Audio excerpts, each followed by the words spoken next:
Welcome to the Belonging Chronicles. This is a production of Revolve Consulting. We are a business dedicated to helping organizations build belonging. In this series, we answer questions that we've encountered in our work with our client partners. I'm Janelle. I use she, her pronouns. I'm Dan. I use he, him pronouns. And I'm Jeff, and I use any and all pronouns. So today's question is, how can I get people to give me more candid feedback, especially since I'm in a leadership role? So, Jeff, you want to take this one first? Sure. So a lot of times people don't realize that they haven't really set up feedback. They're just absorbing feedback. In fact, we were just talking to a client partner the other day, and one of the VPs in that company had said exactly that. They were realizing that the people were coming to them and just giving feedback, but that they had never really structured an opportunity to get the feedback that they needed as a leader. So it was just kind of like the complaint department had opened and they were just getting inundated with that information. And so I think it's really helpful to kind of think about what feedback you want, and then to set up mechanisms for people to give it. Yeah, I absolutely agree with what you're saying, Jeff. But I think it also has a lot to do with how the culture within your organization operates. And I think one of my go-to suggestions also includes ways to elevate colleagues and elevate people when they do a great job or when they do something that folks want to highlight or raise up.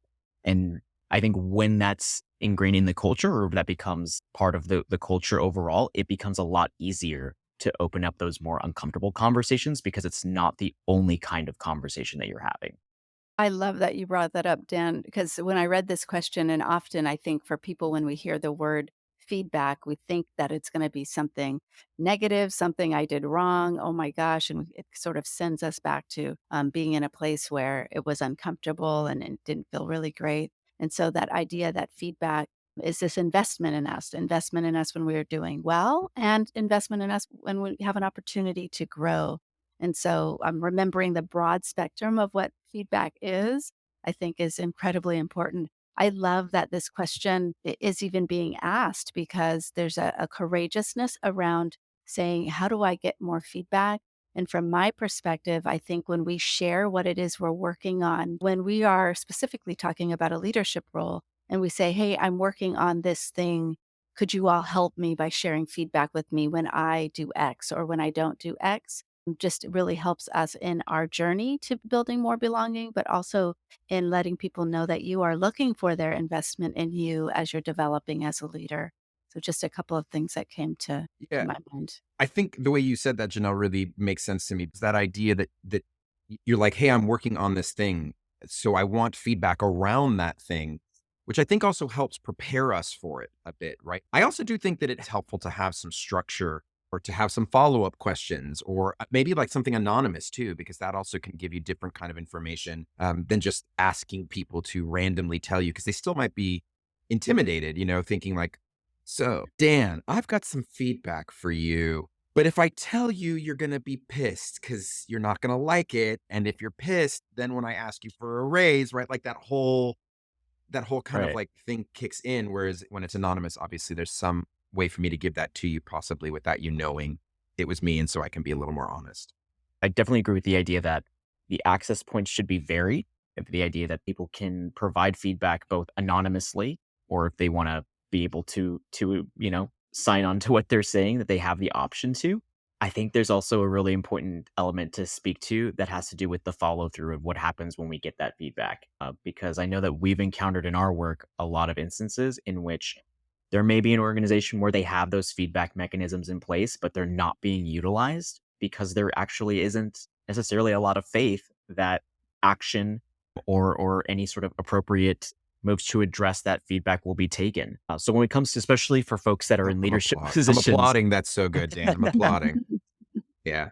but it's real, right? I Yeah. mean, that's a real experience that people have. Folks in leadership that are looking to navigate this. So much of it is going to be tied to what happens after that feedback is given and received, and what changes or impacts it ends up having in the organization. When we think about feedback as an investment, it's an investment on both parts, right? Like I'm investing in you, but I'm also investing and there's a trust element that goes along with that on what you're going to do with what I give you. Like I've spent my time and my emotional investment inside of giving you this feedback just so, and as somebody who is a direct report to you, I'm might be nervous, I might be questioning what the impact will be on me, all of these different things, my future in the company, giving you this feedback. And then if I give it to you and nothing comes of it, then now I'm questioning whether or not that feedback had any value to you. And if I put myself at risk for doing something that didn't matter at the end. So I love that you bring in that nuance.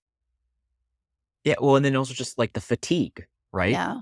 So in trying to address it, you are not necessarily responding to feedback in a way that shows that investment is being recognized and acted upon. Then that is going to further, fatigue folks. It's just going to drain them, and it's really hard to continue that investment if you're feeling your investment tank being continually depleted. It's a good image. Yeah. I also think that as a leader, right, if you're soliciting for feedback, I think there's some, I'm going to call like almost emotional work that you have to do to be ready to get that feedback. I'm thinking of some of our client partners where we've heard this before, where there's like baggage you come in with around the personnel you work with, and that you might have people who have been already vocal, and so you're kind of activated by feedback from them because they're not shy about giving you feedback constantly. But it's like we have to put that baggage aside and try to take it in, because I think if we get that feedback and then we've got that baggage in the way and we're not ready for that emotional work, then what we do is basically find our ways to not validate it, use it. And then if we don't change and the people get frustrated and go, why'd I even give you that feedback? Yeah, no, absolutely. One more element that I was thinking about too is in terms of response. Very simple tool is the display of gratitude. One of the simplest and most immediate things that I think can show that it's appreciated and that it is being valued is literally just to say that, right? Mhm. Just to say something that can be like, "Hey, thank you for taking the time to let me know, and I really appreciate you, everything that you've said." Yeah. Janelle, are there any particular considerations from your perspective? I think the relationships that we build with people makes a big difference in how we receive feedback, how people respond to our request to get the feedback, how we value that feedback. When we can invest in each other in relationship outside of the feedback first, I think that is helpful. So if I have a good relationship with you, regardless of my own social identities, whether I'm one of few or one and only inside of an organization, if my relationship with you is solid professionally, then your feedback is taken from that point and perspective. I was wondering about that we sometimes have to negotiate in a sense with the person who's giving us the feedback, because there's things we want to understand about context, about where we might have doubt. There might be like a space of like, yeah, that doesn't sit with me, but can you tell me when you said this, where that is happening for you? And that's hard, I think, sometimes, especially if you're in a leadership role and you gave me feedback and then I kind of like, I want to talk more about this. You know what I mean? Like, I feel like that's a really hard thing to do in a sense, because there's that power dynamic, right? Where now it's like, I'm asking even more of you. I think this is where you have an opportunity, a real opportunity to lean into your humility.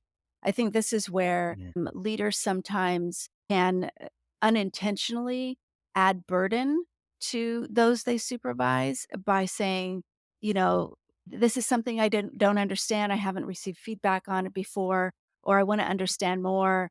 Can you spend your time educating me on why, when I said that thing that lands on you wrong, can you spend some more time with me, helping me understand why people might respond in this way, right? And so it lands on people as you passing off what should be your work onto them. And really, when we think about an investment, if you've ever gone to college, you invest your money, but you do the work, and I think that's part of what can be missed sometimes. So answering with humility and then saying, this is an area that I need to know a lot more about. I need to put some time into understanding this more. If you feel like this is something that you're interested in, I am more than welcome to any resources or anything that you think would be helpful for me. But know that I'm going to invest some time learning more about this on my own and putting that forward with humility and taking the time to do what you said you're going to do. Because if it ends up that when I give you feedback, now I have a whole lot more work in my job where I have a whole lot of work already, guess what's going to happen next time? I'm not going to do it. So I just think that opportunity for engaging in humility is really Mhm. big for them. And is this a good time for them to turn to another VP, another person at their level and say, hey, I got some feedback I'd like to talk to you about because I'm trying to figure it out. And like, is that a good time to utilize your colleagues in a sense? In our work, we have accountability partners that we talk about, and this would be a great place to talk with your accountability partner, that person who knows the journey that you're on in building belonging in the organization, and say, "Hey, I got this feedback. Can you help me here?" Because that's the role of an Mhm. accountability partner, that they've already made that commitment with you. We were just working with an organization recently where we talked about the idea of you all meet and have your regular business, but having the space to move the regular business aside and look at growing opportunities. I had something that came to mind from the recesses of my memories. I once had a job where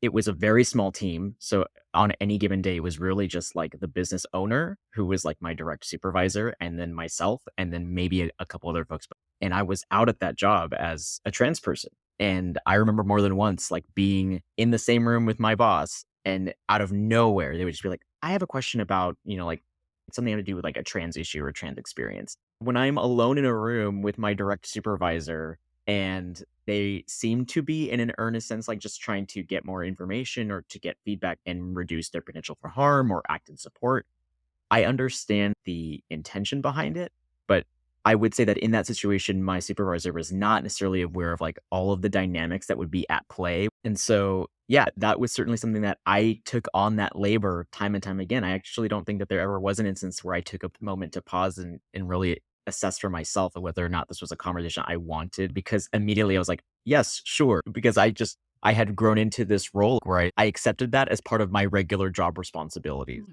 which shouldn't have been the case. Wow. Well, as far as this question goes, I'm again incredibly impressed when people can put themselves out there and ask and be really intentional about their own growth opportunities. So kudos to the person who brought this question forward. So that ends the session of the Belonging Chronicles. Thank you, everybody, for tuning in. Please make sure to like, subscribe, and keep following the Revolve channel for more content. We look forward to seeing you next time. Thanks, everybody. Bye. Thanks. Take care.